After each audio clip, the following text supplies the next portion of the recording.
हाय दोस्तों, कैसे आप लोग। मैं हूं आपका अपना डॉक्टर नवनीत कालरा। और आज का वीडियो बनाते हुए कोई बहुत खुशी महसूस नहीं हो रही है। बहुत भारी मन से बना रहा हूं क्योंकि दिल्ली के जो हालात हैं वो बहुत ही ख़राब हैं। इस समय दिल्ली में बिल्कुल मेडिकल इमरजेंसी जैसे हालात हैं।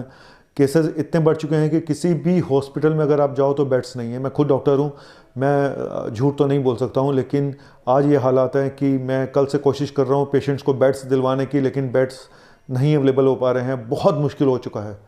सरकार को बहुत ही अर्जेंट काम लेना पड़ेगा। अभी आप सोचिए, अभी सिर्फ 7,000 से नीचे केसेस हैं, तब ये हाल है। अगर ये 15,000 पहुंच गए तो आप सोच भी नहीं सकते कि क्या होगा दिल्ली का हाल।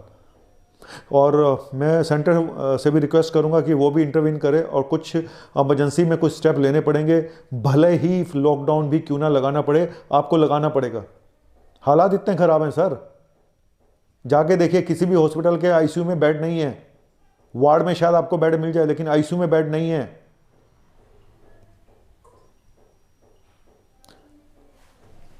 मुझे ऐसा लगता है कि जो चीज़ें खोलने की, अभी कुछ चीज़ें ऐसी हैं जो बंद की जा सकती हैं, कुछ मेजर्स ऐसे लिए जा सकते हैं। आपको कुछ ना कुछ तो करना पड़ेगा।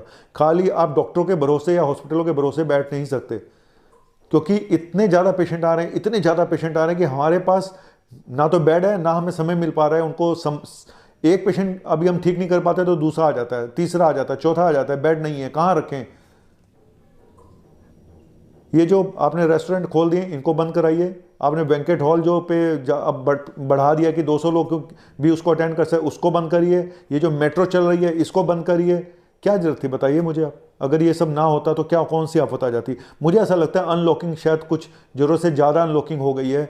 अभी शायद हम तैयार नहीं थे इस अनलॉकिंग के लिए, इसीलिए दिल्ली के हालात कुछ ऐसे हैं। कुछ मेजर्स लेने पड़ेंगे। जैसे स्कूल अभी तक बंद हैं, इसी तरह से इन रेस्टोरेंट को भी बंद करना पड़ेगा, सिनेमा हॉल को भी बंद करना पड़ेगा, मेट्रो पे भी ब्रेक लगाना पड़ सकता है आपको, क्योंकि नहीं तो ये वायरस उस दिशा में लेके जा रहा है जहाँ पे किसी के पास कुछ भी नहीं है। सब हेल्पलेस हो जाएंगे, डॉक्टर्स भी हेल्पलेस और मरीज भी हेल्पलेस। कैसे इलाज करें आप बताइए। अगर बेड नहीं है तो कहाँ से इलाज करें, कहाँ पे रखें पेशेंट को। ये डेंगू नहीं है जिसको स्ट्रेचर पे रख के आप ट्रीट कर लोगे। आपको यहाँ पे वेंटिलेटर भी चाहिए, यहाँ पे आपको बाईपैप भी चाहिए, सीपैप भी चाहिए, यहाँ पे आपको हाई फ्लो नेजल कैनुलेशन मशीनें भी चाहिए, मास्क भी चाहिए, रेमडेसिविर भी चाहिए। बेड है नहीं तो बाकी का हम क्या अचार डालें क्या। सर ये करना पड़ेगा। मैं सीएम से रिक्वेस्ट करता हूँ, सेंटर से रिक्वेस्ट करता हूँ कि इस मामले में बहुत इमीडिएटली कोई स्टेप लेने पड़ेंगे। चाहे लॉकडाउन भी क्यों ना लगाना पड़े, आपको लगाना पड़ेगा। अगर बाहर के देश लगा सकते हैं तो हमारे यहाँ क्या प्रॉब्लम है। कहेंगे जी धंधा चौपट हो जाएगा। अरे सर, जान रहेगी तो धंधा रहेगा। सवाल वही है कि धंधा जरूरी है या इंसान की जान जरूरी है, इकोनॉमी जरूरी है या। सर सेलेक्टिव लॉकडाउन तो किया जा सकता है, कुछ जगहों पे तो लॉकडाउन किया जा सकता है, कुछ चीज़ों को तो बंद किया जा सकता है। कुछ तो स्मार्टनेस हमें दिखानी पड़ेगी। इस तरह से हम नहीं रह पाएंगे।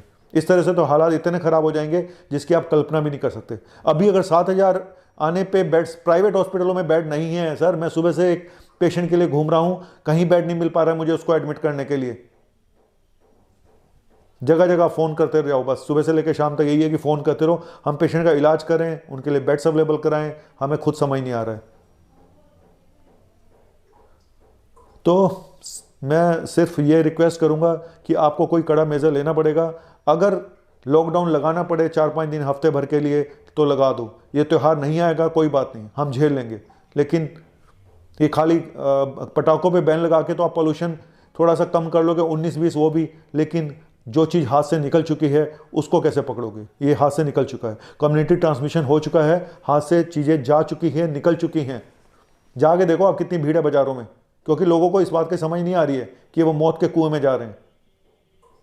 मैं डरा नहीं रहा हूँ, लेकिन सच यही है कि हालात बहुत ख़राब हैं, बद से बदतर हो चुके हैं दिल्ली के हालात, और कोई कड़े मेजर्स लेने पड़ेंगे सरकार को। मुझे उम्मीद है सरकार सुनेगी मेरी बात को, नहीं तो बाकी लोग भी यही बोल रहे हैं कि हालात, अब किसी भी डॉक्टर से आपस में बात करते हैं, हम सब यही बातें कर रहे हैं कि हालात बहुत ख़राब हो चुके हैं। इस समय हालात बद से बदतर हो चुके हैं सर, हमारे बस का नहीं है अब। दोनों फ्रंट पे काम करना पड़ेगा। आपको बेड्स भी अवेलेबल कराने पड़ेंगे, आपको कुछ और रूल्स रेगुलेशन चेंज करने पड़ेंगे। जिन हॉस्पिटल में कोविड पेशेंट के बेड नहीं है वहाँ पे भी आपको अलाउ करना पड़ेगा, कुछ ना कुछ करना पड़ेगा। लेकिन ये हर फ्रंट पे करना पड़ेगा, खाली एक जगह पे नहीं चलेगा।